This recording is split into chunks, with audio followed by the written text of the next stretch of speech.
자, 이번에는 영어제 시문을 가지고 한번 요약을 해보겠습니다. 논술의 이제 영어제 시문이 과거 2006학년도까지는 제시문이 4개면 그 중에 영어제 시문이 3개일 정도로 비중이 높았었는데 2006년도에 이제 교과부에서 너무 본고사에 가까운 시험이다 해서 영어제 시문을 사용하지 못하도록 했다가 2008학년도부터 한 3년 전부터 다시 이제 대학 자율에 맡겼어요. 한국 외대를 필두로 해서 다시 영어제 시문이 들어오기 시작합니다. 제시문의 분량도 늘어나고 그 다음에 대학들도 영어제 시문을 활용하는 대학들도 늘어나고 있습니다. 작년에 이제 상위권, 중상위권 대학 중에서 시립대, 이화여대까지 영어제 시문을 활용하고 있고 그 내용 수준도 조금 높아지고 있다.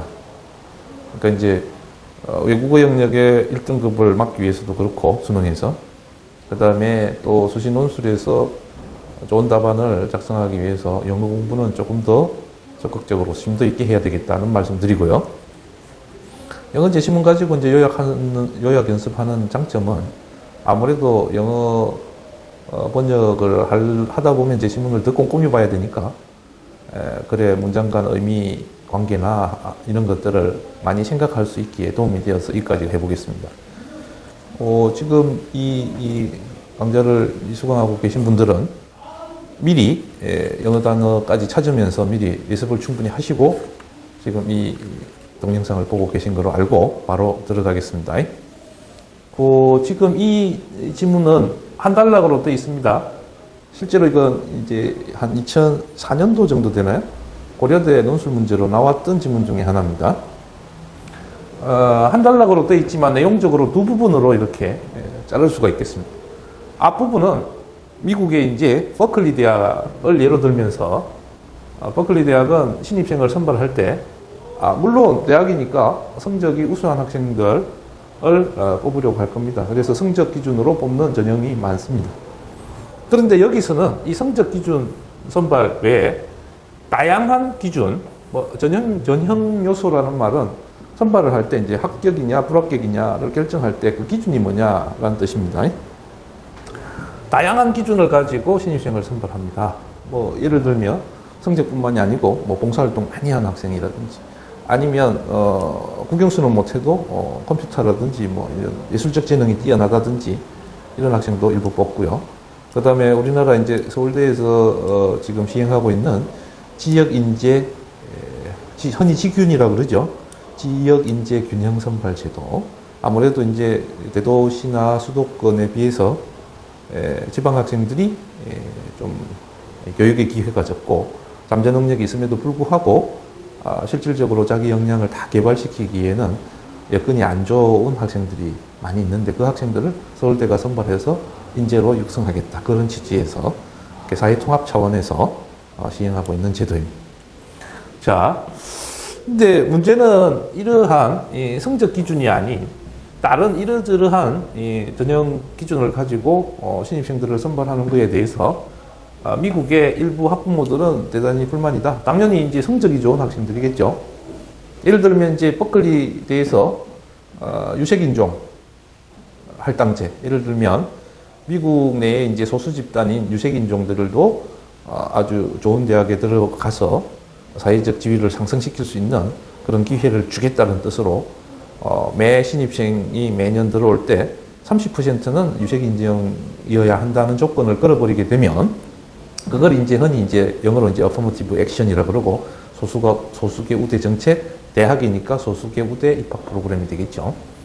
자, 이런 거를 예를 들어서 30% 유색인종 할당제를 걸어버리면 예를 들어서 성적이 아무리 좋아도 백인 학생들 중에서 100명을 뽑는다 그러면 70명만 합격이 되고 나머지 30명은 반드시 이렇게 유색인종이어야 된단 말이죠. 그러면 70등을 넘어가는 이제 백인 학생들은 백인이라는 이유로 불합격을 할 수밖에 없죠. 실제로 미국 그 법원에서 매년 한두 건씩 이 소송이 걸립니다. 백인 학생들이 억울하다는 거죠.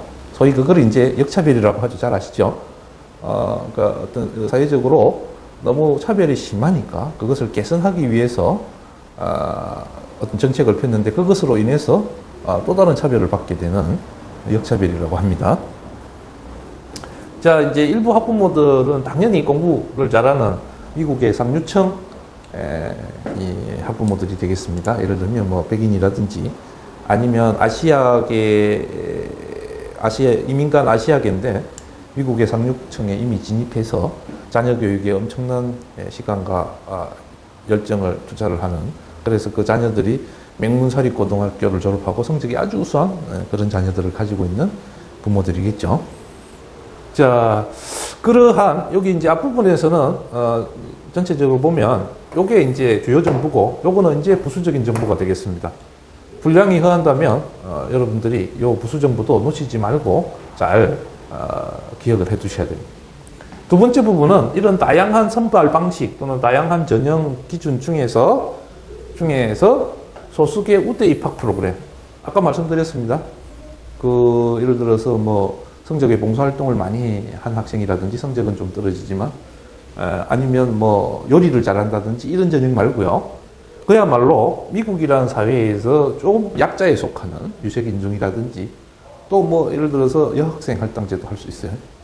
아니면 장애인도 소수가 되겠죠. 이 소수계 우대 입학 프로그램에 대해서 소개하고 있습니다. 그래서 요약을 할 때는 여러분들 요게 요 앞부분과 내용 연결이 잘 구분이 되게 다양한 전형 요소 중에서 소수계 우대 입학 프로그램 이렇게 요약이 되셔야 됩니다. 요 두 번째 부분도 자세하게 나누면 두 부분으로 또 끊겨요.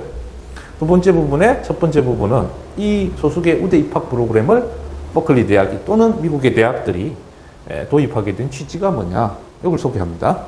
자, 그것은 이제 미국 사회에 아직도 이제 뿌리 깊게 남아있는 어떤 차별, 불평등, 그것을 해소하기 위해서 한 것이고, 필자도 알고 있습니다. 이 백인들이 역차별을 당할 수 있다는.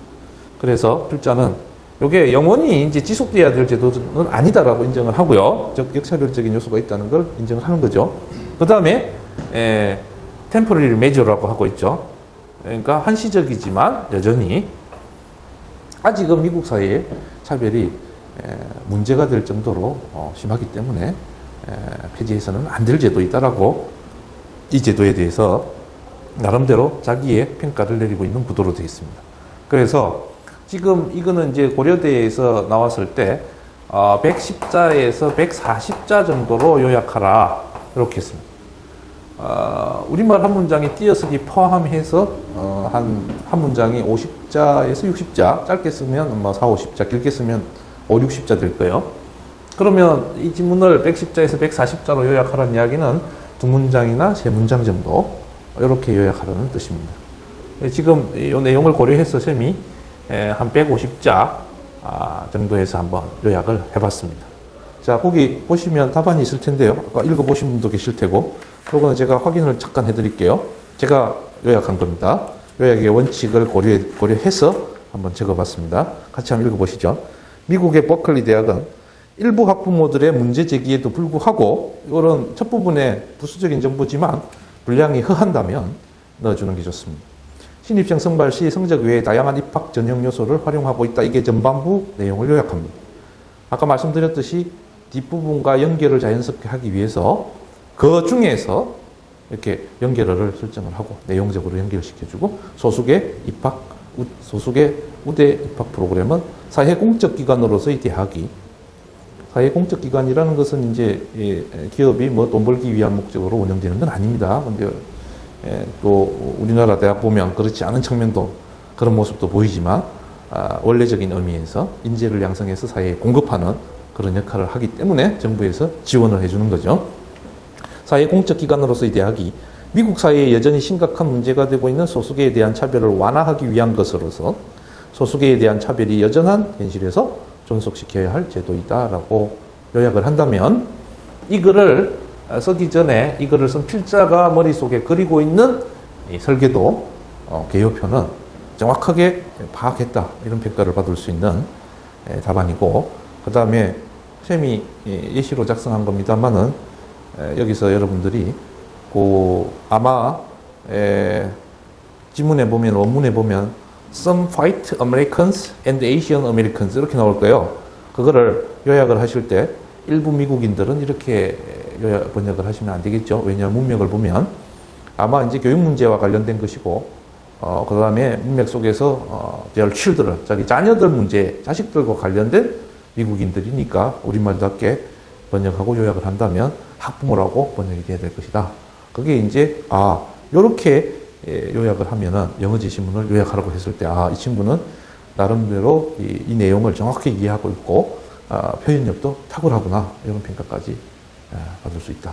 그리고, 지금 이제 직접 요약형 문제가 아니라 하더라도 지금 현재 대입 논술에서는 주어진 제시문에 대한 요약을 반드시 포함한 답안을 쓰도록 요구하고 있어요.